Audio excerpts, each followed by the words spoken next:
পৃথিবীর কোন বৃদ্ধাশ্রমে আপনি কোন আলেমের হাফেজের বাপকে পাবেন না।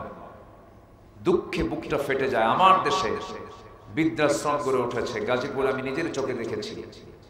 অনেক বুড়া বুড়ি মানুষ সেখানে বসে আছে, তাদের সন্তানরা বড় বড় ডাক্তার, ইঞ্জিনিয়ার, সচিব, বড় বড় প্রশাসক। তারা বাপ মাকে দেখার সময় পায় না, বাপ মাকে বৃদ্ধাশ্রমে রেখে এসেছে। যে শিক্ষার ফলাফল শেষ জীবনে বাপ মাকে সেবার সুযোগ পায় না, সেবা করতে তাদের মন চায় না, ওই শিক্ষার মুখে আমরা থুতু মারি। আসতে কোন কেন না? চিন্তা করে দেখুন, বাপ মারা গেছে, জানাজায় যাওয়ার সময় নাই, সন্তানের বলে জানাজা দিয়ে দাও, আমার প্রচন্ড জরুরি কাজ আছে। ইসলাম এগুলো শেখায় না। সন্তানের হাতে কোরআন তুলে দেন, সন্তান পাহারা দেওয়ার জন্য কাউকে লাগবে না, কোরআন তাকে পাহারা দেবে। আমি কোরআনের সুর মাঝে শুনেছি যে নাম, আজানের সুর মাঝেও শুনেছি সে নাম। ও নাম শুনেছি আমি আমার হৃদয়, হে রাসূল নবীজি তোমায়, হে রাসূল নবীজি তোমায়। সবাই বলি সাল্লাল্লাহু আলাইহি ওয়াসাল্লাম।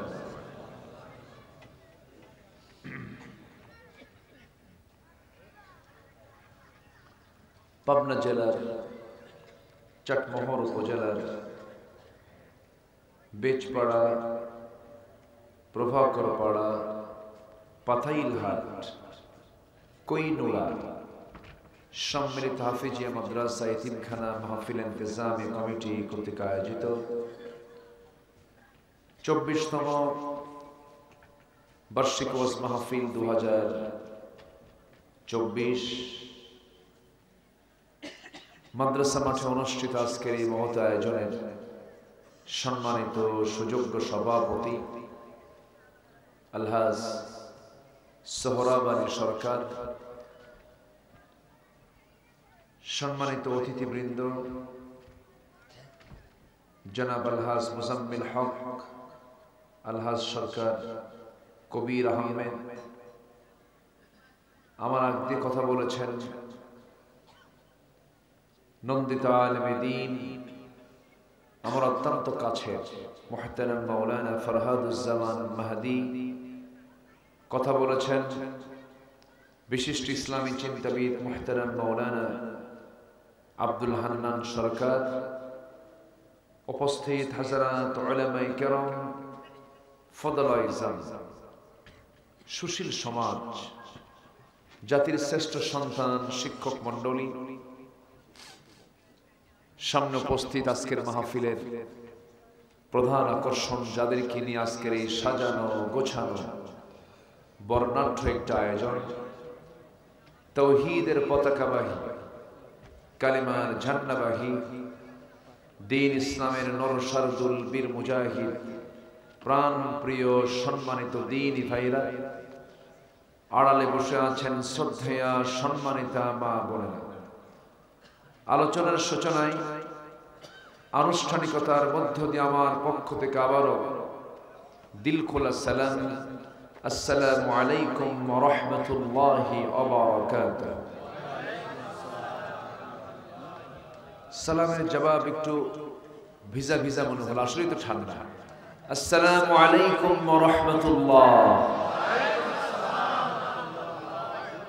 সবাই কেমন আছেন? আমাকে প্রশ্ন করলেন,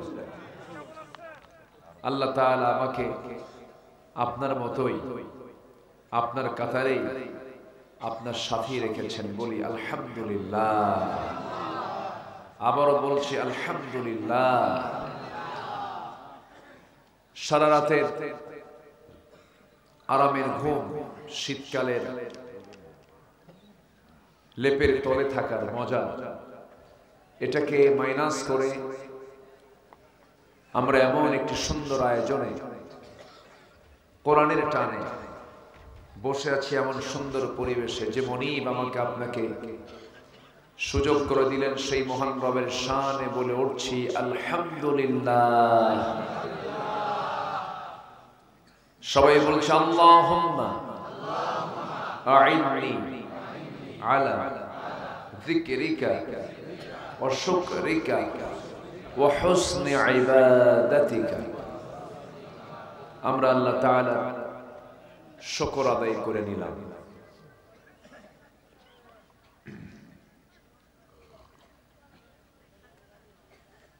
আমার পূর্বে যে সমস্ত মেহমান তারা কথা বলেছেন দীর্ঘ সময় ধরে, আমি শেষ ক্লাসে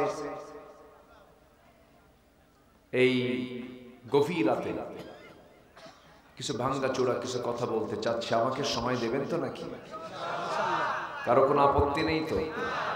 জোরে বলে ইনশাআল্লাহ। সম্মানিত হাজিরিন, আমরা ঠিক যে সময় বসে আছি আমরা এই মাহফিলে, গোটা পৃথিবীর মোট জনসংখ্যা 1/4 হচ্ছে মুসলমান। 800 কোটি মানুষের দুনিয়া, এর মধ্যে 200 কোটি হলো মুসলমান।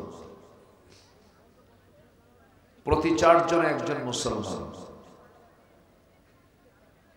গোটা পৃথিবীর জ্বালানি খনিজ সম্পদ অধিকাংশই মুসলিম রাষ্ট্রের অধীনে। গোটা পৃথিবীর টপ 10টা ধনী রাষ্ট্রের তালিকার 1 নম্বর সহ প্রথম 3-4টি দেশই হলো মুসলিম দেশ। সব দিক থেকে মুসলমান এতটুকুন এগিয়ে থাকার পরেও গোটা পৃথিবীতে যে জাতি সবচেয়ে বেশি মার খাচ্ছে, নির্যাতনের শিকার হচ্ছে, সেই জাতির নাম কি বলুন তো? মুসলমান। সম্মানিত ভাইরা, আজকে মুসলমান এই সিচুয়েশনে পড়লো কেন? মুসলমানদের প্রথম কিবলা বাইতুল আকসা আজকে মুসলমানদের নিয়ন্ত্রণে নেই। ঠিক এই মুহূর্তে আমরা এখানে বসে আছি, যে সময় ফিলিস্তিনের ছোট্ট ছোট্ট শিশুগুলো মা বাপকে হারিয়ে ঘর বাড়ি ছাড়া হয়ে খোলা আকাশের নিচে অবস্থান নিয়ে বসে আছে, আর চোখের পানি ফেলে ফেলে কেঁদে কেঁদে বলছে, আল্লাহ আমাদের দেখার মতো কেউ নেই, তুমি একমাত্র, তুমি প্রভু ছাড়া।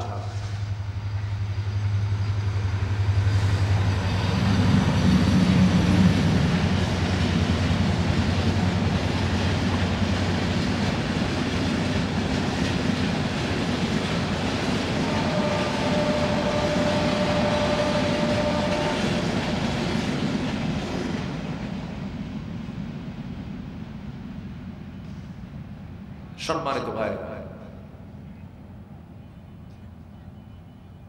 বিশ্বের দেশে দেশে কোথাও শান্তির কোনো বাতাস নেই। ইউক্রেনকে রাশিয়া হামলা করে ধ্বংসযজ্ঞ বানিয়ে ছেড়েছে। এই যে একটা অস্থিরতা গোটা দুনিয়া জুড়ে আমরা দেখতে পাচ্ছি, একটা মানুষ সিংহ বাঘকে দেখে যায় না ভয় করে, তার চাইতে বেশি ভয় করে একটা মানুষ মানুষকে দেখে। মানুষ এখন হিংস্র হায়নার চেয়েও ভয়ঙ্কর রূপ ধারণ করেছে। আমি কি ভুল বলছি কথাগুলো? মানুষের ভিতরে মানবতা নেই বললেই চলে। একটা মানুষ মানুষকে হত্যা করতে চুল পরিমাণ দ্বিধা করছে না, অথচ একটা মুমিনের দাম কত? হাদিস এসেছে একটা মুমিনের দাম হচ্ছে গোটা পৃথিবীর মানুষকে হত্যা করলে যে গুনাহ হবে, একটা মুমিনকে হত্যা করলে এই সমান পরিমাণ গুনাহ হবে। যে ব্যক্তি কোনো মুমিনকে হত্যা করলো, ফাকাতালান নাস জামিআ, সে যেন গোটা পৃথিবীর সকল মানুষকে হত্যা করলো। অথচ সেই হত্যা, খুন, গুম, জেনা, ব্যভিচার, মদ, সুদ আমার দেশে মনে হয় নাই। আসতে বলবেন না, আছে না নাই? আছে। আমরা কিন্তু মাহফিলে বসেছি ঠিক সেই সময়। সম্মানিত ভাই, আমরা কেউ বাঁচব না, সব আমরা দুনিয়া থেকে একদিন বিদায় নেব। সবচাইতে বড় বিষয় হলো আমি কি নিয়ে যাচ্ছে সাথে। আমি তো যখন তখন বিদায় নেব দুনিয়া থেকে, যখন তখন। ডাক পড়া মাত্র, লা ইস্তাখিরুনা সাআতান ওয়া লা ইস্তাকদিমুন, এক সেকেন্ড আগেও নয়, এক সেকেন্ড পরেও নয়। শুধু ডাক পড়া মাত্রই আমাকে সাড়া দিয়ে চলে যেতে হবে। কার কাছে? আসতে বলবেন না, কার কাছে? যার ঈমানটা, যার এই জ্ঞানটা যার গাঢ় থাকে, যা আমাকে সরাসরি মুখোমুখি হতে হবে আল্লাহর সামনে, এই ইলম যার যত বেশি গভীর, এই ইলম যার কাছে যত স্পষ্ট, সেই ব্যক্তি হচ্ছে আল্লাহর কাছে সবচেয়ে পছন্দনীয় বান্দা। জোরে বলে সুবহানাল্লাহ। আমি যে কোনো মুহূর্তে হাজির হচ্ছি কার কাছে? আল্লাহর কাছে। কিন্তু সে আল্লাহর কাছে আমরা হাজির হতে চাই লজ্জা নিয়ে না সম্মান নিয়ে? বলুন সবাই, লজ্জা নিয়ে না সম্মান নিয়ে? সম্মান নিয়ে। সম্মান নিয়ে যদি মরতে চাই, আল্লাহর সামনে যদি হাজির হতে চাই, আমার আপনার জীবনে সবচেয়ে বড় চ্যালেঞ্জ হলো জীবনে গুনাহ হবে কম, সওয়াব হবে। সওয়াবের পরিমাণটা বেশি হয়ে যাবে, গুনাহ হয়ে যেতে পারে, কিন্তু পরিকল্পিত কোনো গুনাহ হওয়া যাবে না। প্ল্যান করে কোনো গুনাহ হওয়া যাবে না। আজকে আমি যে বিষয়টাকে সামনে রেখে কথা বলতে চাই গভীর রাত্রিতে, সেটা হলো আল্লাহ রাব্বুল আলামিন তো বান্দাদেরকে মাফ করে দিবেন, তবে সব কিছুকে মাফ করবেন না। কিছু কিছু গুনাহ আছে অযোগ্য, ক্ষমার যোগ্য নয়। দেখবেন দুনিয়াতেও আপনি এমন কিছু ভুল করলেন যে ভুলের জন্য আপনার শাস্তির লঘু হবে। আপনি কাউকে থাপ্পড় মেরেছেন, আপনার ফাঁসি হবে না, কিন্তু গুলি করে মেরেছেন, কি হয়ে যাবে? ফাঁসি হয়ে যাবে।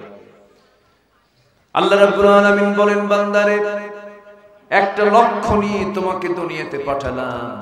সে লক্ষ্য হলো ও কিছু নয়, একটা লক্ষ্য, সেটা হলো আমারা আল্লা তা'বুদু ইল্লা ইয়্যাহু যালিকাদ দীনুল কাইয়্যিম। একটা উদ্দেশ্য, সেটা হলো কারো গোলামি করা যাবে না, একমাত্র কেবলমাত্র আমি রব্বুল আলামিন, আমার গোলামি তুমি করবে, এজন্য তোমাকে আমি দুনিয়াতে পাঠিয়ে দিয়েছি। আল্লাহ রাব্বুল আলামিন বান্দাদের ভিতরে যদি কিছু অপরাধ হয়ে থাকে, সে অপরাধগুলোকে আল্লাহ রাব্বুল আলামিন মাফ করবেন। যাদেরকে মাফ করবেন, মোটামুটি 5 শ্রেণীকে মাফ করবেন। কিন্তু শিরকের গুনাহ যে ব্যক্তি করে দুনিয়া থেকে বিদায় নেবে, কুফরি করে যে বান্দা দুনিয়া থেকে বিদায় নেবে, নিফাকের মতো গুনাহ করে যে বান্দা বিদায় নেবে, আল্লাহ তাদেরকে মাফ করবেন না। ওয়াদা করেছেন তিনি আমার কে। যেমন শিরকের ব্যাপারে আল্লাহ রাব্বুল আলামিন এক জায়গায় বলছেন, ইন্নাল্লাহা লা ইয়াগফিরু আন ইউশরাকা বিহি ওয়া ইয়াগফিরু মা দুনা যালিকা লিমান ইয়াশা। আল্লাহ বান্দার সকল গুনাহ মাফ করবেন, কিন্তু শিরকের গুনাহ মাফ করবেন না। এই ওয়াদাটা কার? আল্লাহ। কিন্তু হরদম আমরা শিরকের গুনাহ কিন্তু করেই চলছি। শিরক কাকে বলে? আমার কথা কি বোঝা যায়? সবাই শুনতে পাচ্ছেন তো? আমি তো কারো মুখ সহজে দেখতে পাচ্ছি না, কারণ ঠান্ডা তো, মুখ বের করা খুব কঠিন। আজকের যে তীব্র ঠান্ডা, আমার মনে হয় আজকেই গতকালকে কি এত ঠান্ডা ছিল? মনে হয় এত ছিল না, মনে হয় আজকে ঠান্ডার তীব্রতা আমার কাছে আরো বেশি মনে হচ্ছে। সম্মানিত ভাইয়েরা, শিরকের ভয়াবহতায় আমরা আজকে নিমজ্জিত হয়ে আছি। চরম শিরক আজকে সমাজে চলছে। শিরকটা কি?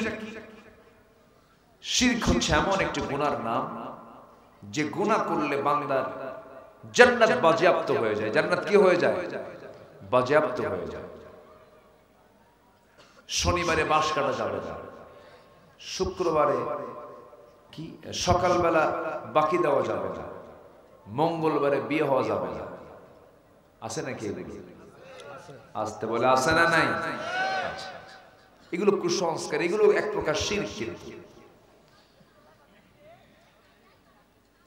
তারপরে কোন কবর দেখলে পরে কবরে সেজদা দিয়ে দেয়, মাজারে সেজদা দিয়ে দেয়। এগুলো আছে কিনা এলাকায় আমি জানি না। এগুলো কিন্তু মারাত্মক গুনাহ। আমার দেশে বহু দরবার আছে, যে দরবারে ঢুকতে গেলে ওই দরবারের ভণ্ডগুলোকে সেজদা দিতে হয়। ওই ভণ্ডগুলোর পায়ের কাছে গিয়ে মাথা নিচু করতে হয়। এই মস্তক একমাত্র কার জন্য? আসতে বলবেন না, কার জন্য? আল্লাহর জন্য। আমার নবীজি কোন সাহাবী কর্তৃক কি কখনো সেজদা নিয়েছেন? আপনারা কি কোন হাদিসে শুনেছেন কখনো সাহাবীরা রাসূলকে কখনো সেজদা দিয়েছেন? এমন কোন দৃশ্য, এমন কোন হাদিস আমরা পাই না। বরঞ্চ আমার নবীজি তার সম্মানে যদি কেউ দাঁড়িয়ে যেত, রাসূল তাকে তৎক্ষণাৎ মানা করে দিতেন, বসো।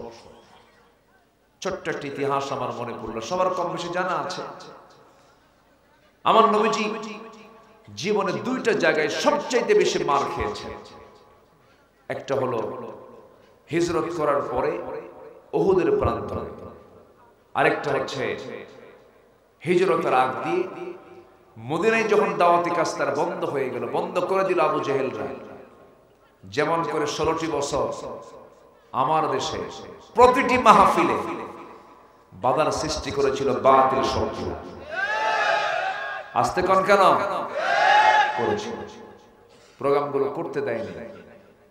তাদের কাছে কি যে জ্বালা ছিল বুঝলাম না আমি। কেন যে তাদের কাছে এটা একটা বোঝা হয়েছিল, কেন যে তাদের কাছে একটা আতঙ্ক মনে হয়েছিল, আমার বোধগম্য নয়। এটা জাতির চরিত্র তৈরিতে এই মাহফিলগুলোর অবদান যুগ যুগ ধরে এই দেশে আছে না নাই? বলেন তো, আসতে বলবেন না, আছে না নাই? কমিটি থানার কাছে যেত, থানার কাছে আসা যাওয়া করতে করতে জুতার তলা ক্ষয় হতো, মাহফিলের অনুমতি মিলত না। আমি কি ভুল বলছি? এখন থানায় ফোন দিয়ে বলে কিছু লাগবে কি, ঠিক কিনা? কোন হেল্প লাগবে কি? লাগবে আর কি। 5 আগস্টের পর থেকে নিয়ে প্রায় 8 থেকে 10 দিন আমার দেশের থানাগুলো পাহারা দিয়েছে দেশের জনগণ। পৃথিবীর কোন দেশ, পার্শ্ববর্তী দেশ ইন্ডিয়া অসম্ভব, ইউরোপ আমেরিকা অসম্ভব, প্রশাসন ছাড়াই দেশ চলেছে 10 থেকে 12 দিন। আমার দেশের মানুষ অনেক সভ্য আছে, অনেক দিক থেকে ভালো আছে, শুধু দরকার সৎ, যোগ্য, খোদাভীরু, আল্লাহওয়ালা নেতৃত্ব দরকার। 53 বছর আমরা দেখেছি, আজকে স্বাধীনতার 53 বছর, কেউ 25 বছর, কেউ 16 বছর, কেউ 9 বছর শাসন করেছেন দেশ। আফসোস, সবার নামের আগে মুহাম্মদ লাগানো ছিল, ধর্মের নাম ইসলাম ছিল, কিন্তু ইসলাম দিয়ে তারা রাষ্ট্রকে পরিচালনা করতে পারেন না। আজকে দেশে নামাজই নাই, জানেন? কয়জন নামাজ পড়ে বলেন? জাহান্নামে যাওয়ার 1 নম্বর কারণ কি বলেন? নামাজ ছেড়ে দেওয়া। নামাজ নাই, নামাজই নাই, মসজিদ আছে লক্ষ লক্ষ মসজিদ, টাইলস ওয়ালা মসজিদ। আবার বলে তোমার মসজিদে কি এসি আছে না? আরে জানো আমার গ্রামে তো 7টা এসি মসজিদ, ফজরে মুসল্লি 3 জন, ইমাম মুয়াজ্জিন খাদেম, আর কেউ নাই। আমি কি ভুল বলতেছি? কেন আজকে মুসলমান আমার দেশে 18 কোটি, নামাজি মুসলমান নাই, নামাজ পড়ে না, বিড়ি খায়। কি খায়? এত বিড়ি জাতি খায় কল্পনাতীত। 53টা বাজেট হয়েছে দেশে এই 53 বছরে। প্রত্যেকটা বাজেটে অর্থমন্ত্রীরা বিড়ির দাম কমাইছে না বাড়াইছে? বাড়াইছে। যারা খায় তারা কয় প্রয়োজনে বাড়ি বেচে খাবে। কি বাড়াবি বাড়াবি? আমরা মুসলমান, আমরা নেশা করি, আমরা মুসলমান। আবার মাহফিল এসে প্রশ্ন করে হুজুর বিড়ি খাওয়া কি জায়েজ আছে? মানে উনি জায়েজের চেষ্টায় আছে। আজকে মুসলমান নামাজ পড়ে না, মুসলমান মিথ্যা কথা বলে, উঠতে বসতে মিথ্যা কথা বলে, আছে না? মিথ্যা কথা বলে। মুসলমানদের চরিত্র কি এমন হওয়া উচিত? মুসলমান কি এমন হতে পারে? মুসলমান বেনামাজি হবে না নামাজি হবে? নামাজি হবে। আমার বন্ধুগণ একটু কান লাগাবেন, আমার নবীজি সাহাবে কেরাম কেমন সুন্দর করে গড়ে তুলেছেন। সেই সমাজের মানুষগুলো এত অসভ্য বর্বর ছিল যে নিজের মাকে পর্যন্ত বিয়ে করত। সেই মানুষগুলোকে 100 কাঠিতে আবদ্ধ করেছেন। আমার নবীজি সেই সমাজ থেকে বের করে এনেছেন আবু বকরকে, ওমরকে, ওসমানকে, আলীকে। জোরে বলি আল্লাহু আকবার। কিভাবে তিনি পারলেন এমন সুন্দর মানুষগুলোকে কেমন করে গড়ে তুললেন? কিছু নয়, কোনো জাদুটোনা নয়, জাদুমন্ত্র নয়, একমাত্র কি দিয়া? কোরআন দিয়া। সেই কোরআনের মাদ্রাসা এখানে গড়ে উঠেছে। বলি আলহামদুলিল্লাহ। আমি শুনেছি আলহাজ সরকার কবির আহমেদ ভাই আসছেন নাকি? কবির আহমেদ ভাই তিনি এই মাদ্রাসার পিছনে একটা সিংহবাগ দান তার পক্ষ থেকে আসে। বলি আলহামদুলিল্লাহ। মাদ্রাসা এখানে গড়ে উঠেছে। এই মাদ্রাসাগুলো কিনে বাজে কথা বলা হয়েছে, বলা হয়েছে এগুলো জঙ্গির প্রজনন কেন্দ্র। জোরে করুন নাউযুবিল্লাহ। এই যে 5টা ছাত্রের যে আমরা পাগড়ি পড়ায়া দিলাম, আমি তো মনে করি গোটা পৃথিবীর শ্রেষ্ঠ সন্তান হচ্ছে এরা। আল্লাহ তাদেরকে সিলেকশন দিয়েছেন। কেউ জোর করে কোরআন মুখস্থ করতে পারে না। আল্লাহ যদি কারো সিনা কবুল করেন সে হাফেজ হতে পারে। আমার নবীর সামনে যখন কোরআন নাজিল হলো, শুরু হলো, রাসূল বারবার শুধু চেষ্টা করছেন মুখস্থ রাখার জন্য। আল্লাহ বলছেন লা তুহাররিক বিহি লিসানাকা লিতাআজালা বিহি, আপনি এত জিহবা ওড়াবেন না, আপনার সিনার ভিতরে আমি আল্লাহ নিজে কোরআনটাকে জমা করে দেব। তাহলে হাফেজদের সিনায় কোরআনটাকে জমা করে দেন তিনি আমার কে? আল্লাহ। আসতে বলবেন না কে? আল্লাহ। এই মাদ্রাসা আজকে কলেজ ইউনিভার্সিটির দিকে তাকান না, কোথায় প্রশান্তি নাই। আমি নিচে ঢাকা ইউনিভার্সিটির ছাত্র ছিলাম। নোংরামি চূড়ান্ত লেভেলে আছে এখন। এমন কোন আকাম কুকাম নাই যা হয় না। ইউনিভার্সিটিতে কোনো আদব নাই। ছাত্র শিক্ষককে পিটায় না শিক্ষক ছাত্রকে পিটায়? বলেন। ইউনিভার্সিটিতে ছাত্র শিক্ষককে পিটায়, স্যার সোজা হন। কি হন? সোজা হন। এমন একটা চিত্র আপনি কোন মাদ্রাসায় দেখাতে পারবেন না। প্রত্যেকটি মাদ্রাসায় আদব আছে না নাই? বলেন আছে না নাই?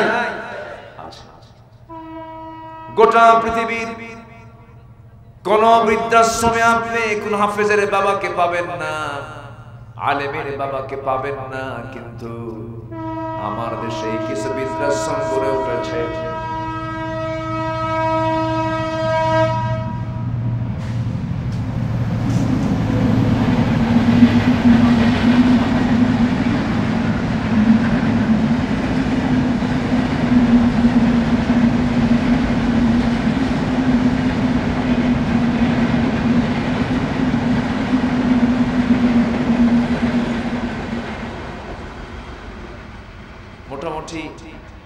ট্রেন কি 5-10 মিনিট পর পরে আসা যাওয়া করে নাকি? হ্যাঁ, মনে হয় আপাতত আর নাই নাকি? এই তো আনাকুম জানাকুমই হতে হচ্ছে। এরকম যদি 10 মিনিট পর পর হয় তাহলে তো ওয়াজ তো আমার। পৃথিবীর কোন বৃদ্ধাশ্রমে আপনি কোন আলেমের হাফেজের বাপকে পাবেন না। দুঃখে বুকটা ফেটে যায়। আমার দেশে বৃদ্ধাশ্রম গড়ে উঠেছে গাজীপুর, আমি নিজের চোখে দেখেছি। অনেক বুড়া বুড়ি মানুষ সেখানে বসে আছে, তাদের সন্তানরা বড় বড় ডাক্তার, ইঞ্জিনিয়ার, সচিব, বড় বড় প্রশাসক। তারা বাপ মাকে দেখার সময় পায় না, বাপ মাকে বৃদ্ধাশ্রমে রেখে এসেছে। যে শিক্ষার ফলাফল শেষ জীবনে বাপ মাকে সেবার সুযোগ পায় না, সেবা করতে তাদের মন চায় না, ওই শিক্ষার মুখে আমরা থুতু মারি। আসতে কোন কেন না? চিন্তা করে দেখুন, বাপ মারা গেছে, জানাজায় যাওয়ার সময় নাই, সন্তানের বলে জানাজা দিয়ে দাও, আমার প্রচন্ড জরুরি কাজ আছে। ইসলাম এগুলো শেখায় না। সন্তানের হাতে কোরআন তুলে দেন, সন্তান পাহারা দেওয়ার জন্য কাউকে লাগবে না, কোরআন তাকে পাহারা দেবে। দিয়ে দেন মাদ্রাসায়। রিজিকের ফয়সালা কার? আসতে বলবেন না কার? শোনেন, 1000 কোটি টাকার মালিক হলেই যে সে বরকত প্রাপ্ত তা নয়। 1000 কোটি টাকার মালিক কিন্তু খাইতে পারে না। খাওয়ার জন্য আল্লাহ তাআলা বেশি খাওয়ান ধনীকে না গরিবকে? বলেন, ধনী না গরিব বেশি খায়? গরিব বেশি খায়। ধনী টাকা দেখে, ধনী কি দেখে? শুধু টাকা দেখে, কিন্তু খাবার জোটে না। আর গরিব টাকা দেখে না, কিন্তু খাবার তার কপালে জোটে। 1000 কোটি টাকার মালিক খাইতে বসে 1 কেজি আঙ্গুর নিয়া, কিন্তু কপালে জোটে একটা আঙ্গুর। 1 আঙ্গুর খাওয়ার পরই বলে আর খাওয়া যাবে না, ইনসুলিন নিতে হবে, ডায়াবেটিস বেড়ে যাবে। একটা খায়া ইতিমের মতো ছায়া থাকে, আঙ্গুর গুড় দিকে হাইরে পড়া কপাল, পারলাম না খাইতে। ঠিক কি? এ হচ্ছে ধনী। রুটি 10-12টা একসঙ্গে থাকে, একটা রুটির 4 ভাগের 1 ভাগ 10 গ্রাম খাওয়া লাগে, এর বেশি খাওয়া যায় না। আর গ্রামের মানুষগুলো কি এগুলো মেপে খায়?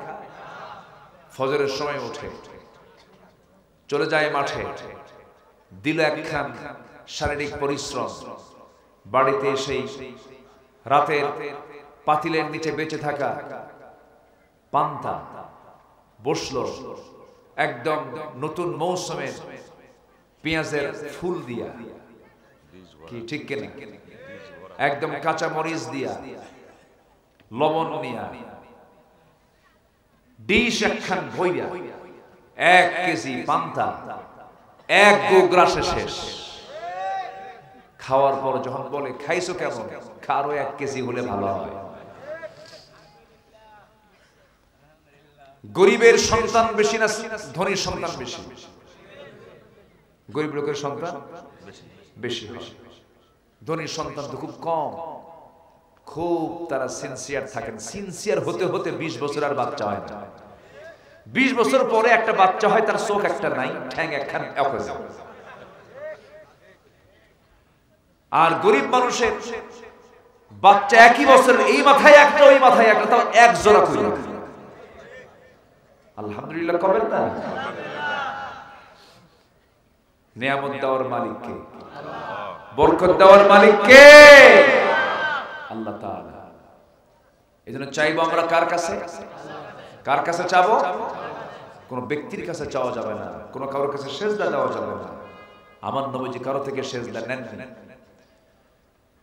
তামান নবীজি একটা ছোট্ট ঘটনা বলতে নিয়ে অন্যদিকে গিয়েছিলাম। তায়েফে গেলেন দাওয়াত দিতে। মক্কায় দাওয়াত বন্ধ, দাওয়াতি কাজ বন্ধ করে দিয়েছে। আমার নবীজিরও কিন্তু দাওয়াতি কাজ বন্ধ করছিল হলো আবু জেহেলরা। আবু জেহেল ছিল হলো মক্কার সিটি মেয়র। মক্কা একটা নগর পিতা ছিল, সে সিটি মেয়র ছিল, কিন্তু বিনা ভোটে। কি ভোটে? বিনা ভোটে। এদেশে কি বিনা ভোট ছিল এরকম? আজ থেকে ছিল। হ্যাঁ, মরা মানুষও কিন্তু ভোট দিয়ে গেছে। বিশাল।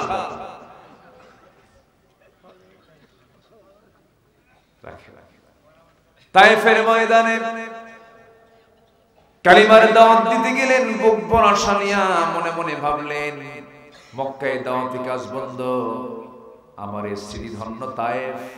নবজি তায়েফকে খুব মহব্বত করেছেন, কারণ ওই তায়েফ দিয়ে ট্রানজিট হয়ে আমার নবজি বনু সাদের 5 বছর সময় কাটিয়েছেন। মা হালিমাতুস সাদিয়ার ঘরে 5টা বছর সময় কেটেছে। আমার নবীজির মনে হলো সেই তায়েফে গিয়ে কালিমার দাওয়াত দেব। কালিমার দাওয়াত দিতে গেছেন বুক ভরা আশা নিয়া, কিন্তু তায়েফের লোকজন আমার নবীর সঙ্গে ভালো আচরণ করে নাই, নবীজিকে ফুল দিতে পারে নাই, নবীজিকে তারা পাথর মেরেছে, চোকা চোকা পাথর।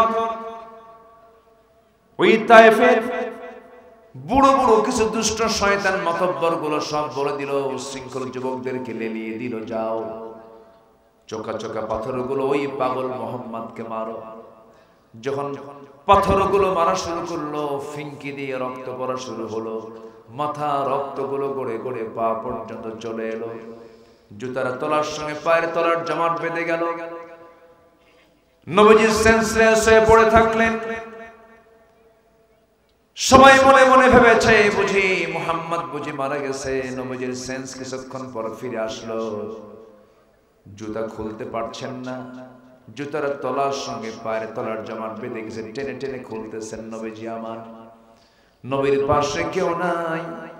আমার নবীর সামনে জিবরিল আমিন এসে বলছেন, ইয়া রাসূলুল্লাহ, যে তায়েফের মানুষ আপনার প্রতি এত অত্যাচার করলো, আপনি তাদের জন্য লানত করুন। রাসূল বলছেন, ভাই জিবরাইল, আমি নূহের মতো দোয়া করব না, মুসার মতো দোয়া করব না, এরা বুঝে নাই, আমাকে না বুঝে মেরেছে। আমার নবী ওদের জন্য দোয়া করে দিলেন। এখন তার ফলাফল হলো তায়েফে যে পরিমাণ ফল হয়, গোটা পৃথিবীর বিভিন্ন জায়গায় তায়েফের ফলগুলো গোটা পৃথিবীর বিভিন্ন জায়গায় রপ্তানি হয়। যে তায়েফে তেমন কোনো ফল উৎপাদন হতো না, সেই তায়েফ আমার নিজের চোখে দেখা প্রচুর ফল উৎপাদন সেখানে হয়। আমার নবীর দোয়ার ফসল ওই তায়েফবাসী রাসূলকে যখন মেরে রক্তাক্ত করে দিয়েছে, রাসূল তাদের জন্য দোয়া করে দিলেন। সেই জায়গা থেকে কোনো মতো সেন্সটা ফিরে সেখান থেকে দৌড় মারলেন, দৌড় মেরে সামনের দিকে চলতে আর পারলেন না, মাথা চক্কর মেরে পড়ে গেলেন। 3 দিন 3 রাত নবীর পেটে কোনো খাবার যায় নাই। নবীজি আমার নিয়ন্ত্রণ হারায়া, শরীরে ভারসাম্য হারায়া জমিনে পড়ে গেলেন। একটা আঙ্গুর বাগানের ভিতরে গিয়া চিত হয়ে পড়ে থাকলেন। ওই আঙ্গুর বাগানের কেয়ারটেকার আমার রাসূলকে দূর থেকে দেখে লক্ষ্য করে কাছাকাছি এসে দেখে তো সুন্দর চেহারার মানুষ, আহারে কে মারছে তারে, দয়া হলো মায়া হলো। খেজুর বাগানের আঙ্গুর থেকে কয়েকটা আঙ্গুর থোকা থোকা পেড়ে নিয়া চিপে চিপে 1 গ্লাস রস নবীর সামনে হাজির করে বলছে, যুবক, এই 1 গ্লাস আঙ্গুরের রস তুমি পান করো, নচেত তুমি মারা যাবে, প্রচুর রক্তক্ষরণ হচ্ছে। নবীর হাত পা কাঁপতেছিল। 1 গ্লাস আঙ্গুরের রস যখন নবীর হাতে দেওয়া হলো, নবীজি বিসমিল্লাহ বলে তিনি পান করলেন। মুস্কি হাসি মেরে যুবকের দিকে তাকায় বলছে, যুবক, তোমার নাম তো আদ্দাস। যুবক মনে মনে চিন্তা করে, লোকটা আমাকে চিনলো কেমন, আমি তো তাকে চিনি না, কোনদিন দেখাও হয় নাই, কথাও হয় নাই, এই লোকটা আমার নামটা জানলো কেমনে? রাসূল মুস্কি হাসি মেরে বলছেন, যুবক, তোমার নামটা শুধু জানি না, তোমার গ্রামের বাড়ির নামটাও জানি। আমার গ্রামের বাড়ি কোথায়? নিনোয়া নামক গ্রামে তোমার জন্ম। তোমার নাম আদ্দাস। তুমি যে গ্রামে জন্ম নিয়েছো সেই গ্রামে একজন নবীর আগমন হয়েছে, আল্লাহর পয়গম্বর ইউনূস আলাইহিস সালামের জন্ম হয়েছে তোমার গ্রামে। সঙ্গে সঙ্গে যুবকটা বলতেছে, আপনি আমার নামটাও বললেন, আমার গ্রামের নামটাও বললেন, আমার গ্রামে একজন নবীর জন্ম তাও বলেন, এই ইতিহাসগুলো আপনাকে জানায় দিল কে? আমার নবীজি মুস্কি মুস্কি হাসি মেরে বললেন, ও যুবক, তোমার গ্রামে যে একজন নবীর জন্ম হয়েছে, একজন নবীর খবর তো আরেকজন নবীর কাছে থাকতেই পারে। সঙ্গে সঙ্গে আদ্দাসের বুঝতে দেরি হলো না। আদ্দাস জন্মগতভাবে সেই সময় ছিল খ্রিস্টানি কায়দায় তার 2টা হাত নবীর 2 পায়ের দিকে নিয়ে রাসূলকে সিজদা দিয়ে ধন্য করবে। আমার নবী এই দৃশ্য দেখার আগেই তার দুটো হাত চট করে শক্ত করে ধরলেন, বুকের সঙ্গে বুক লাগায়া দিয়ে বলছেন, যুবক রে, তুমিও বান্দা আমিও বান্দা, তুমি আল্লাহর গোলাম আমি আল্লাহর গোলাম, আমার কাছে ওহী আসে তোমার কাছে ওহী আসে না, এতটুকুই শুধু তফাৎ। বান্দা হয়ে বান্দাকে কখনো সিজদা দিতে পারে না, বান্দার দায়িত্ব হলো একমাত্র কাকে সিজদা দেওয়া। আদ্দা ছেড়ে বুঝতে দেরি হলো না, আদ্দার সঙ্গে সঙ্গে বলে ফেললো, আশহাদু আল্লা ইলাহা ইল্লাল্লাহু ওয়াহদাহু লা শারীকা লাহু ওয়া আশহাদু আন্না মুহাম্মাদান আবদুহু ওয়া রাসূলুহু। হেদায়েতের মালিক কে? আসতে বলবেন না কে? রাসূল কি কারো থেকে সিজদা নিয়েছেন নাকি? সিজদা নেন নাই, শিরকের কাজে যাওয়া যাবে না। শিরক মুক্ত জীবন গড়ব, মাফ করে দিবেন তিনি আমার কে? আল্লাহ তাআলা 5 ধরনের ভুল আল্লাহ তাআলা মাফ করে দিবেন। আল্লাহ যাদেরকে মাফ করবেন, মোটামুটি 5 শ্রেণীকে মাফ করবেন। কয় শ্রেণীকে মাফ করবেন? 5 শ্রেণীকে মাফ করবেন। আসুন একটা একটা করে আমরা একটু শুনি। সময় আমাকে দিচ্ছেন তো নাকি? তো এত লোক ছিল কোথায় আগে? এই তো আমি যখন বসলাম তখন তো লোকই না। কোথায় ছিলেন? এই এলাকায় কি এই রাতি মাহফিল শোনে মানুষ? অনেক সুন্দর মানুষ আপনারা, বলি আলহামদুলিল্লাহ। আজকের এই শীতের তীব্রতায় যারা মাহফিলে এসেছেন, আমি মনে করি এক একজন বীর মুজাহিদের ভূমিকা পালন করেছেন। চরম ঠান্ডা, তো এই ঠান্ডার মধ্যে আপনারা এসেছেন, আল্লাহ কবুল করো, জোরে বলি আমিন। সম্মানিত ভাইরা, সূরাতুল ফুরকান থেকে আমি কথা শুরু করে দিয়েছি। আল্লাহ তাআলা ওই বান্দাকে মাফ করে দেন যারা ভুল করে, 1 নাম্বার, মন্দ কাজ করার পর নিজে আবার সংশোধন করে নেয়। আল্লাহ আমি বুঝি নাই, না বুঝে ভুলটা করেছে, আমাকে মাফ করে দাও। আল্লাহ তাকে মাফ করে দেন, যেরকম সুবহানাল্লাহ। আমরা তওবা করব কার কাছে? আসতে বলুন, তওবা করব কার কাছে? মাফ চাবো কার কাছে? মাফ চাওয়ার জায়গা কয়টা? একটা জায়গা, তিনি হচ্ছেন আল্লাহ তাআলা। তিনি কে? আল্লাহ তাআলা। আমাকে সবচেয়ে বেশি শোনেন কে? দেখেন কে? জানেন কে? বোঝেন কে? আল্লাহ জানেন, আল্লাহ বোঝেন। সম্মানিত ভাইরা, যদি 5 আগস্ট যদি না আসতো, হয়তো আজকের এই মাহফিল আমার আশাই হতো। আমাকে 12 বছর পাবনায় ঢুকতেই দেওয়া হয় না। পাবনার কিছু ফেরেশতারা আমাকে ঢুকতে দেয়নি। সেই ফেরেশতাগুলো এখন কোথায় যা আছে, 4র্থ আসমান না 5ম আসমান, আল্লাহই জানে। পাবনার 2 বাজারে 2014 সালে আমাকে লক্ষ্য করে মাহফিলে গুলি করা হয়েছে। হাজার হাজার মাহফিলের শ্রোতাদের উপরে এলোপাতাড়ি পুলিশের লাঠি চার্জ দিয়ে মাহফিলকে বন্ধ করে দেওয়া হয়েছে। সম্মানিত ভাইরা, সম্মানিত বন্ধুগণ, এক মাঘে শীত যায় না। আমরা ভেবেছিলাম, অনেক মুরব্বীরা বলতেন, না মরা পর্যন্ত কাম হবে না, বলছেন না? এই কথা বলছেন। কিন্তু 41 সাল বলেছিল, 41 কিন্তু যাই নাই, 24ই শেষ। কে পারে? আসতে বলবেন না, কে পারে? আল্লাহ পারে। অহংকার দেখাতে নেই। ফেরাউন, তার একটা রোগ ছিল, সেটা হলো ফেরাউনের কথা একটাই, ক্ষমতা ছাড়া যাবে না। কি ছাড়া যাবে না? সে তার ক্ষমতাকে পাকাপোক্ত করার জন্য তার নিজের স্ত্রী আসিয়াকে পর্যন্ত দুনিয়া থেকে বিদায় করে দিয়েছে, বউকে মেরে ফেলেছে ক্ষমতা পাকাপোক্ত করার জন্য। সন্তানদের হত্যা করেছে। ইউযাব্বিহুনা আবনাকুম, 40,000 শিশুকে হত্যা করেছে ফেরাউন, শুধু ক্ষমতাকে পাকাপোক্ত করার জন্য। 1600 বছর হায়াত ছিল। কত বছর? 1600 বছর। আর বিগত সময় এরা ছিল হলো 16 বছর। সংখ্যার মিল আছে, চরিত্রের মিল আছে। ফেরাউনের চরিত্র হলো ক্ষমতা ছাড়া যাবে না। বিগত 16 বছর এদেরও কথা ছিল ক্ষমতা ছাড়া যাবে না, কিন্তু ক্ষমতার মালিক কে? আসতে বলবেন না কে? রাগ করতেছেন নাকি? বুকে অনেক জ্বালা ছিল তো, জেল খাটছি তো 2018 সালে চুরি করে না, হঠাৎ করে আমার বাড়ি ঘেরাও করে। বলবো কথাগুলো বলবো।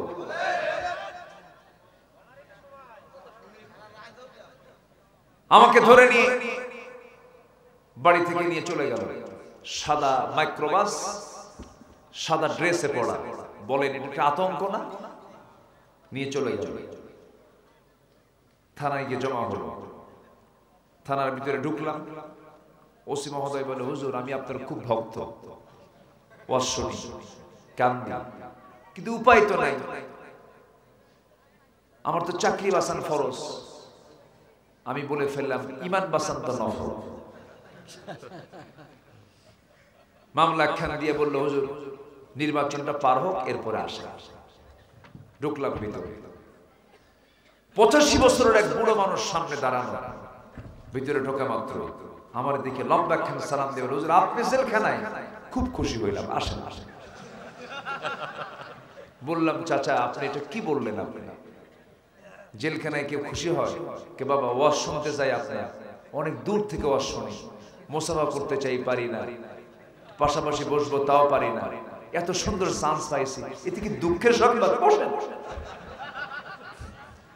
তো বললাম, চাচা আপনার মামলা কি এই বুড়ো বয়সে বাচ্চা নাতিপুতি এগুলো নিয়ে থাকবেন, তো আপনি এই জায়গায় কেন? কে বাবা আমার বিশাল মামলা, কি বোমা হামলা করছি, বোমা হামলা। কোথায়? কে জানি না। তো মামলা কেন হলো? কি দিছে মামলা? বলেন তো হুজুর, আমার এই বুড়া হাতে, আমার হাতের ফিটনেস নেই, সাথে হাত শুধু কাঁপে, এই হাতে কি আমার বোমা মারলে কি লক্ষ্য পৌঁছবে না আমার মাথায় পড়বে? এই চিত্র চিত্রায়িত হয়েছে। কি লাভ? লাভটা কি বলে? এসকে সিনহা বলেছিলেন, সাবেক প্রধান বিচারপতি এসকে সিনহা, সুরেন্দ্র কুমার সিনহা বলেছিলেন, যে মামলার জট জমা হয়েছে আগামী 100 বছরেও এই জট দূর হবে না। এটা আদর্শ কল্যাণ রাষ্ট্রের বৈশিষ্ট্য নয়।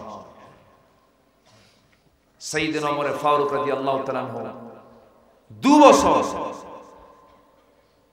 জজের দায়িত্ব পালন করেছেন, গভর্নরের দায়িত্ব পালন করেছেন, একটা মামলা কোর্টে হাজির হয় না। উনি বললেন, আফসোস 2 বছর বিচারপতির দায়িত্ব পালন করলাম, আসামি খুঁজে পেলাম না, মানে মামলাই নাই, সব ভালো মানুষ। আল্লাহু আকবার। আদর্শ কল্যাণ রাষ্ট্রের বৈশিষ্ট্য কি মামলা বেশি থাকা না কম থাকা? ইতিপূর্বে মামলা বেশি ছিল না কম ছিল? বেশি ছিল। আমার বন্ধুগণ, তারা কি চেতনা নিয়ে লালন করেছেন? সাইয়েদনা আবু বকর সিদ্দিক রাদিয়াল্লাহু তাআলা যখন তিনি খেলাফতের দায়িত্ব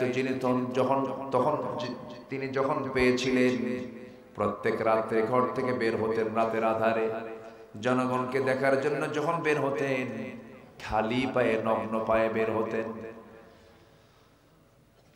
জুতা পায়ে তিনি হাঁটতেন না রাতের বেলা। সাইয়েদনা ওমর ফারুক দেখে বললেন, এমন করে খালি পায়ে হাঁটলে তো আপনার পাটা পাথর দিয়ে ধাক্কা লেগে ফেটে যাবে, পা চামড়া ফেটে রক্ত বের হয়ে যাবে। সাইয়েদনা আবু বকর বললেন, শোনো ওমর, রাতের বেলা আমি খালি পায়ে এজন্য হাঁটি, যদি জুতা পায়ে, খড়ম পায়ে যদি হাঁটি, একটা আওয়াজ হবে, সে আওয়াজ যদি আমার দেশের জনগণের কানের মধ্যে চলে যায়, ঘুমের যদি ব্যাঘাত হয়ে যায়, কিয়ামতের দিন আমি আবু বকর আমাকে আসামির কাঠগড়ায় দাঁড়িয়ে তার জবাব দিতে হবে।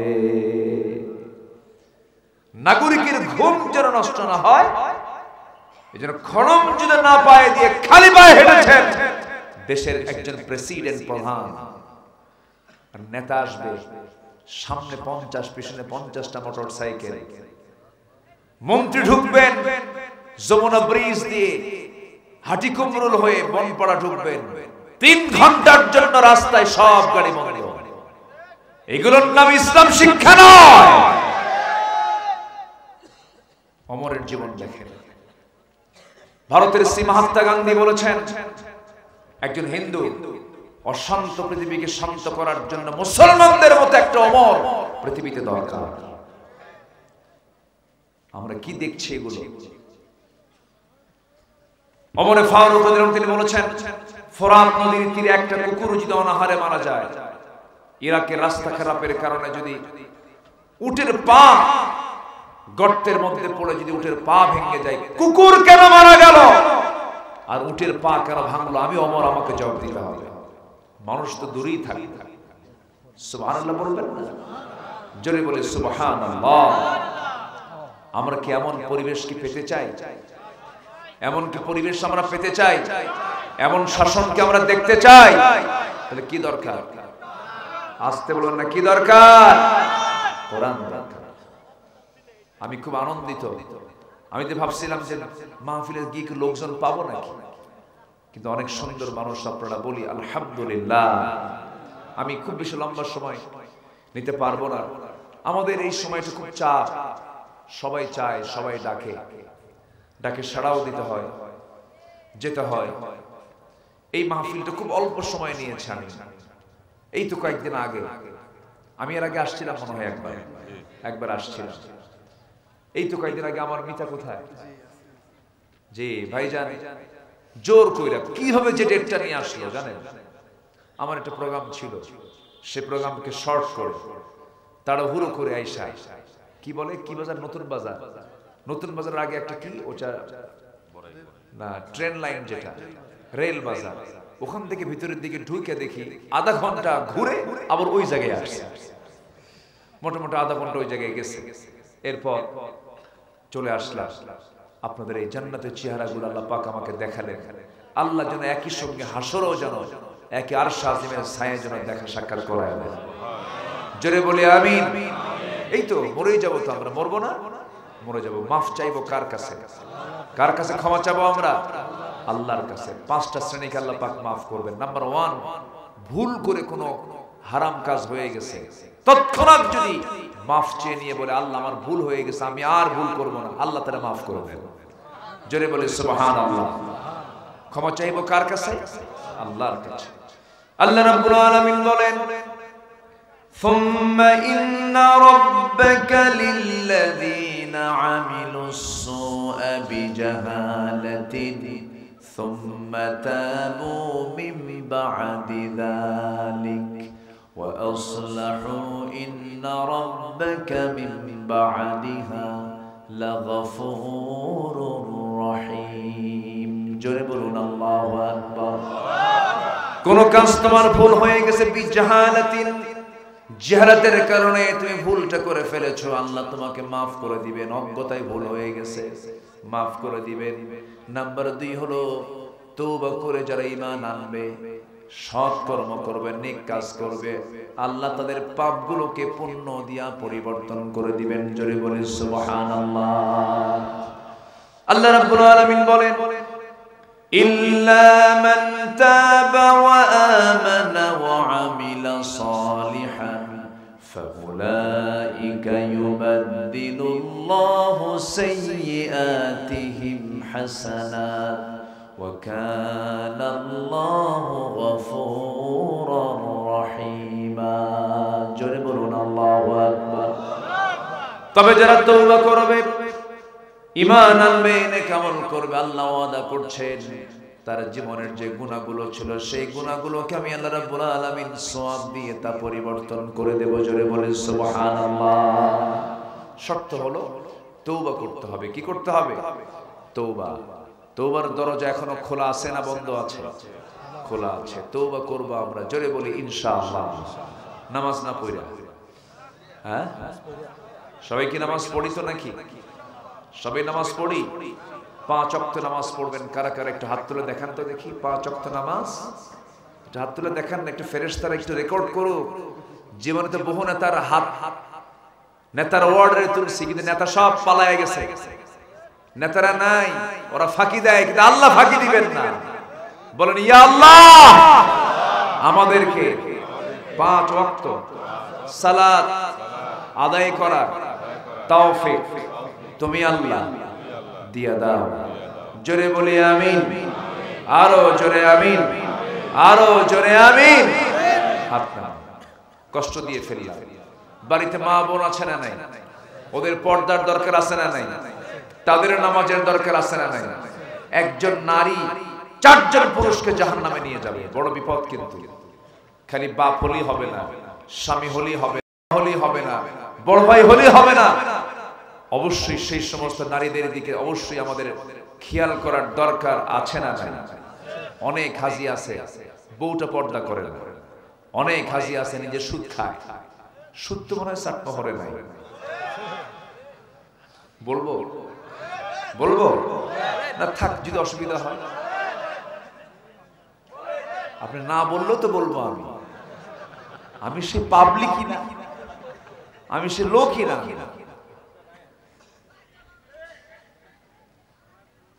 সুদ খায়, নামাজ পড়ে, আসে না নাই বলেন তো? হজের আগ দিয়ে বলে, শোন আমার তো সব কামে হারাম, বাপের সম্পত্তি আছে ওই জায়গায় যা, ওই জমিটা বিক্রি কর। হালাল টাকা ছাড়া কি আর হজ হয়? ও নিজেও জানে এটা হারাম। দেখছেন, অঙ্ক কিন্তু ঠিকই বোঝে। হজে যাচ্ছি তো হজের টাকা যদি এই টাকা দিয়ে যায় তাহলে হজ তো হবে না। বাবার নিষ্কণ্টক জমি ছিল, পৈতৃক সম্পত্তি, এটা বিক্রি করো, ওই টাকায় হজে যাবো। কি চালাক! আল্লাহ তো অঙ্ক বোঝে না, আল্লাহ অঙ্ক বোঝে না নাকি? এগুলো করা যাবে না। আকাম কুকাম যারা করে তারা কিন্তু আকাম কুকাম হারাম মনে করি করে, সব বোঝে না। সুদের ধারে পাশে আমরা যাব। সুদের সর্বনিম্ন গুনাহ হলো নিজের মার সঙ্গে জেনা করা। জোরে বলে নাউযুবিল্লাহ। কোন নেশা করব না আমরা, কোন মিথ্যা সাক্ষী দেব না আমরা। নিজের মেয়ের দিকে খেয়াল করব, নিজের মেয়েটার পর্দা থাকলো কিনা। নিজের বউয়ের দিকে খেয়াল করব, নিজের বউটা আমার পর্দা করে কিনা। বউটার কাছ থেকে ডাক দিয়ে বলবেন, দেখো তুমি পর্দা করো না, তোমার সঙ্গে আমার এই দুনিয়াতে এই সম্পর্ক একই ছাদের নিচে থাকি। তুমি কি চাও না আমরা জান্নাতের দুজন এক ছাদের নিচে থাকি? হ্যাঁ চাই। পর্দা করো। কেন শুনবে না? শুনতে বাধ্য, ঠিক কিনা? মেয়েটাকে বলবেন, ছেলেটাকে বলবেন, বাবা এগুলো করিস না, দিল মেনে চল, কোরআন মেনে চল, একসঙ্গে আমরা জান্নাতের মধ্যেও থাকবো। এরকম করে আমরা বলবো, অবশ্যই শুনবে। রহমত দিবেন কে? আসতে বলবেন, রহমত দিবেন কে? আল্লাহর কসম করে বলি, যে বাড়িতে ইসলাম নাই সেটা জাহান্নাম। শান্তি নাই। হয়তো টাকা থাকতে পারে, অর্থ থাকবে, কিন্তু শান্তি হবে না। বউ 3-4টা লাইন দিয়ে বসে থাকবে, মেয়ের হাতে ইয়াবা, ছেলের হাতে গাঁজা। বাপ বেশি বাড়াবাড়ি করলে পিস্তল দেখাই দিবে, একদম মেরে দেবে, কিন্তু একদম জায়গা মতো। শান্তি পাবেন না। শান্তির জায়গা হলো ইসলাম। ইসলাম ইসলাম ইসলামকে আমরা মেনে চলবো। জোরে বলি ইনশাআল্লাহ। তওবা করব কার কাছে? আল্লাহর কাছে। বোন যদি সম্পত্তি পায়, বোনকে সম্পত্তি বুঝায় দেবে। মনে হয় খুব বিপদে ফেলতেছে আপনাদের। সুদ বন্ধ হলো, আবার বোনের সম্পত্তির দিকে আবার আসলো। বোনকে সম্পদ বুঝায় দেয় না। বাপ মারা গেছে এক যুগ, খালি বোন শুধু আসা যাওয়া করে, কিন্তু ভাই এমন ব্যবহার দেখায়, এমন চোখ দেখায়, সাহসী পায় না। বোন চলে যায়। বোনের সম্পত্তির উপরে ধান আবাদ করে, সেই ধান গোলায় ভরায়, সেই টাকাগুলো দিয়ে পরিবার চালায়, সে তার জীবন চালায়। হালাল না হারাম? আসতে কয়, হালাল না হারাম? বোনটা কিছু বলার সাহস পায় না, বোনকে সম্পদ দেবে না, ফাঁকি দেওয়ার অজুহাতে বোনের সঙ্গে সম্পর্ক নষ্ট করে ফেলে। আবার মাঝে মাঝে কিছু ভাই আছে খুব চালাক, বোনদেরকে দাওয়াত দেয়, বোনদেরকে দাওয়াত দিয়া পাবনার পায়েস, বগুড়ার দই, নাটোরের কাঁচাগোল্লা, যশোরের খই, টাঙ্গাইলের চমচম, কুমিল্লার রসমালাই, সব দামি দামি সব খাবারগুলো নিয়ে বোনকে দাওয়াত দিয়ে জন্মের মতো খাওয়ায়। পাশে বসে বোনকে সুন্দর করে বুঝায় বলে, বোন বিয়ে তো হয়ে গেছে, সংসার শুরু হয়ে গেছে অন্যের ঘরে, তোমরা ভালো থাকো, দোয়া করি, আমরা তোমার ভাই, তোমরা আমরা আমাদের কাছ থেকে সম্পদ পাবে, এটাও সত্য, অবশ্যই তোমরা এটার হকদার, এটাও সত্য। তবে একটা কথা বলি বোনরা, শোনো, কি অংশ নিলে কিন্তু ধ্বংস হয়। দেখছেন কি শয়তানি ওয়াজটা করলেন? আছে না নাই? সব শেষ। বান্দার হক নষ্ট করলে কিচ্ছু থাকবে না, সব শেষ হয়ে যাবে। এই নোংরামি করা যাবে না। যার যে প্রাপ্য, যার যে পাওনা সব বুঝায় দিতে হবে। ভাবতে হবে, রাতে ঘুমানোর আগে ভাবতে হবে এই ঘুমটা, এই রাতটা আমার জীবনের শেষ রাত হতে পারে। আমার কাছ থেকে কে কি পাবে, আমি কার কাছ থেকে কি পাবো। আমার বন্ধুগণ, কিয়ামতের দিন বহু শহীদের শাহাদত ক্যান্সেল হয়ে যাবে শুধু ঋণ থাকার কারণে। আমার দেশে মানুষগুলো যে ঋণ নিয়ে কি টেনশন করে জানি না, তবে যে ঋণ দেয় সে বিপদে, না যে ঋণ নেয় সে বিপদে। বলেন আমার দেশে কোনটা? যে দেয় সে বিপদে পড়ে, না যে নেয় সে বিপদে পড়ে? যে দেয়। আপনি দিচ্ছেন একজনকে, আপনি বিপদে পড়ে যাবেন। তার কাছে চাইতে গেছেন, ভাই তোমার কাছ থেকে টাকাটা পাই দাও, ভাই নিও, আরেকদিন আসো। 2-3 দিন ঘুরানোর পর যখন বলে, ভাই সত্যি করে বলো তো তুমি আমাকে টাকাটা দিবা? চোখ লাল বানায় বলে, সবসময় আমার কাছ থেকে টাকা চাও, আমার কি মান সম্মান নাই? যা যা, তুমি টাকাই দেবো না, যা। রাগের ঠেলায় যে পাওনাদার সে বলে, আল্লাহ তোমাকে সাক্ষী রেখে বলছি, যা, তোর কাছ থেকে ইহজনমের টাকা নেব না, আখেরাতে তুলে নেব। জবাবে লোকটা বলে, লম্বা ডেট পাইলাম। কি ডেট পাইছে? লম্বা ডেট। মানে মরার পরে এত লম্বা ডেট, যাক ভালো হয়েছে। অথচ ঋণ এটা এমন একটি বোঝা, এমন একটা বোঝা, ঋণের বোঝা মাথায় নিয়ে কেউ যদি দুনিয়া থেকে বিদায় হয়ে যায়, শহীদের শাহাদাত পর্যন্ত ক্যান্সেল হয়ে যায়। যে শহীদের ফলাফল কি? বিনা হিসাবে জান্নাত, তার শাহাদাত আল্লাহ পাক আটকায় দেন। সে ঋণ কি আমরা করব? আসতে পারে। সে ঋণ কি রেখে যাব আমরা? যার যে পাওনা বলে ফেলবো, কথাও কিন্তু ঋণ। আপনি কাউকে গালি দিয়েছেন, এটাও কিন্তু একটা ঋণ। আপনি তাকে কষ্ট দিয়েছেন, আস্তে করে গিয়ে আপোষে মাফ চেয়ে নেবেন, বলবেন ভাই আমারে মাফ করে দিও। মার হক আদায় করেননি, ধরা খাবেন কার কাছে? আল্লাহর কাছে। নাটোরে মাহফিল গত বছর এক মহিলা চিঠি লিখেছে, হুজুর 72 বছর বয়সে উপনীত আমি, একটা মেয়ে বিয়ে দিয়েছি, 3টা ছেলে বিয়ে করেছে, 3টা ছেলের ঘর আমার ঘরের সাথে, আমি বুড়ো বয়সে একা রান্না বান্না করে খাই। আমার 3টা ছেলের ঘর থেকে রান্নার গন্ধ আমার নাকে এসে ধাক্কা মারে।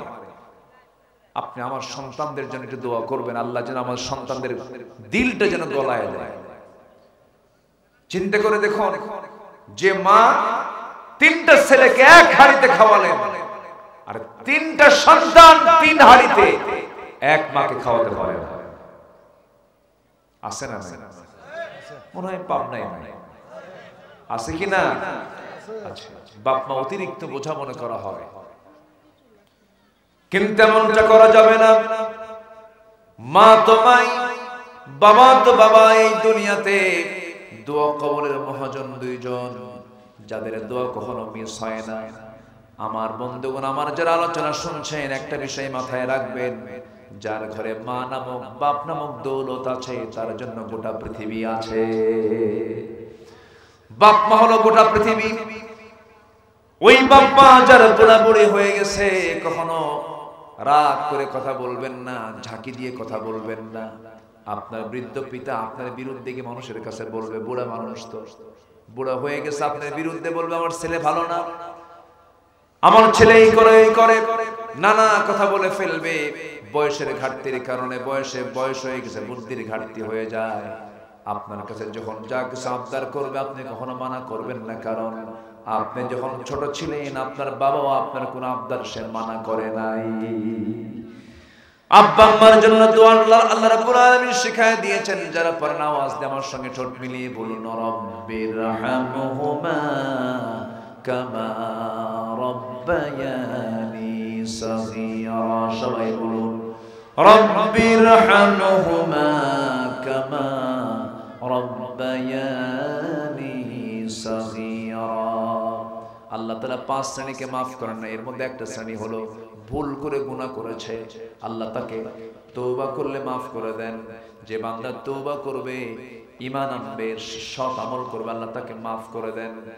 নাম্বার 3 হলো নেককার ইমানদার যদি কোনো বান্দা সে যদি নেক আমল করে আল্লাহ পাক তাকে ক্ষমা করার ওয়াদা করেছেন ওয়া'আদাল্লাহুল্লাযীনা আমানু ওয়া আমিলুস সালিহাত লাহুম মাগফিরাতুন ওয়া আজরুন আযীম। জোরে বলুন আল্লাহু আকবার।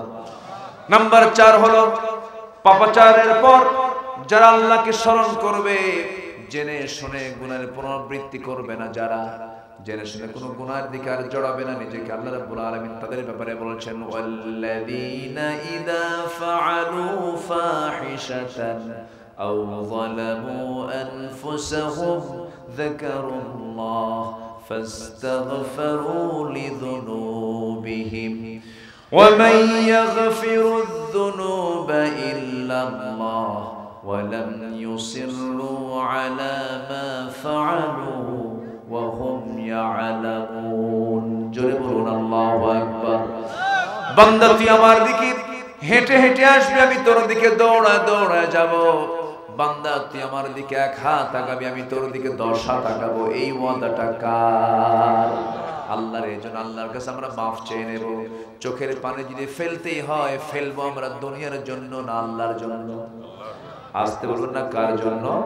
আল্লাহর জন্য চোখের পানি ফেলবো। চোখের পানি আল্লাহর কাছে যদি ফেলতে পারি, এই চোখের পানি আমাকে আপনাকে জাহান্নাম থেকে বাঁচায় জান্নাতের দরজায় পৌঁছায় দেবে। আল্লাহর কাছে মাফ চেয়ে নেব।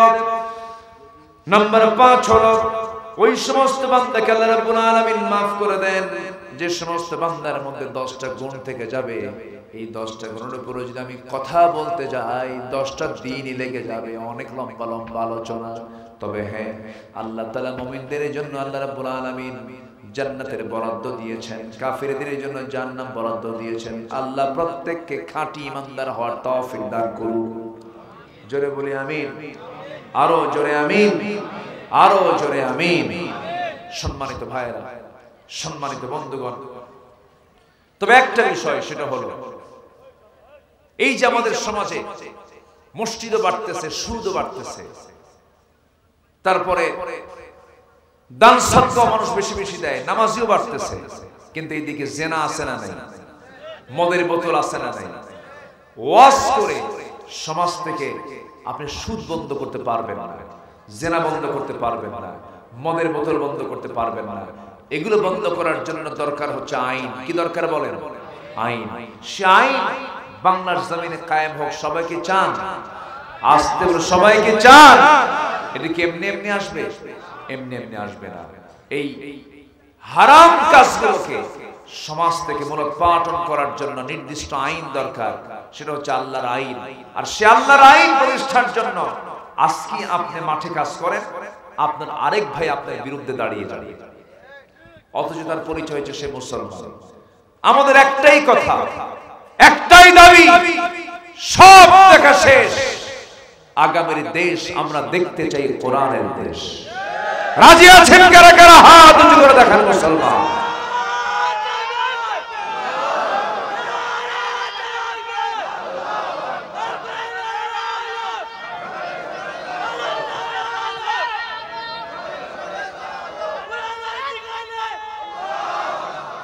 আল্লাহ কবুল করুন, আল্লাহ কবুল করুন, আল্লাহ কবুল করুন। রাগ করতেছেন আপনারা? আমার ফরহাদ ভাই কই? চলে গেছে? জি, কত সুন্দর মানুষ আপনারা, আলহামদুলিল্লাহ। সম্মানিত বন্ধুগণ, মাহফিল কি তাবারক আছে? তাবারক রাখছেন? ও, খেদমতও আছে। তাহলে মহিষ আমার কবির ভাই মনে হয় দিয়েছেন না? লিটন ভাই না? আলহামদুলিল্লাহ। তো আমার যেন তাবারক যেন মিস না হয়, আমারও দিয়ে দিবেন। খুব ভালো। পাবনাতে এই প্রচলনটা এখনো আছে। অনেক রাত ধরে মাহফিল হয়, মানুষ বসে, মানুষ একসঙ্গে খেয়ে যায়। এটা ভালো, এটা ইতিবাচক দিক, নেতিবাচক কোনো দিক নয়। এটার অনেকগুলো উপকারিতা আছে। মোহাব্বত কমে না বাড়ে? ভ্রাতৃত্ব কমে না বাড়ে? বাড়ে। আমাদের দাদারা যা করে গেছেন ভুল কিছু করেননি, কিন্তু আমরা যা করি বেশি মাতব্বরি করি, বেশি বুঝি। আমরা বেশি বুঝতে গিয়ে ভুল হয়ে যায়। আমার দাদারা কম জানতেন, কিন্তু বাপ মাকে কখনো কষ্ট দিতেন না। বাপ মাকে বৃদ্ধাশ্রমে রেখে আসেন নাই, কিন্তু আমরা বেশি জানি তো, বাপ মার জানাজায় যাওয়ার সময় পাই না, খুব ব্যস্ত আমরা। আল্লাহ তুমি প্রতিটি ভাইকে দিন মেনে চলার তৌফিক দিয়ে দাও, জোরে বলি আমিন, আরো জোরে আল্লাহুম্মা আমিন। আমি গতকাল থেকে আমার হঠাৎ করে লুজ মোশন, প্রচন্ড পানির শূন্যতা বিরাজ হচ্ছে আমার শরীরে। মাহফিলের চাপ, বিভিন্ন চাপে দৌড়াদৌড়ি, ঘুমটুম কম হয়। মাঝে মাঝে ডাক্তার কয় যে বাঁচেন কেমনে? আমি কই যে আপনি কি বাঁচান না, আল্লাহ বাঁচায়, আল্লাহ বাঁচায় দেয়। তো আপনাদের দোয়ায় কথাগুলো বলি, তো সবাই দোয়া করবেন আমার জন্য, আল্লাহ যেন হক কথাগুলো সুস্থভাবে বলার তৌফিক যেন আমাকে দান করেন, জোরে বলি আমিন।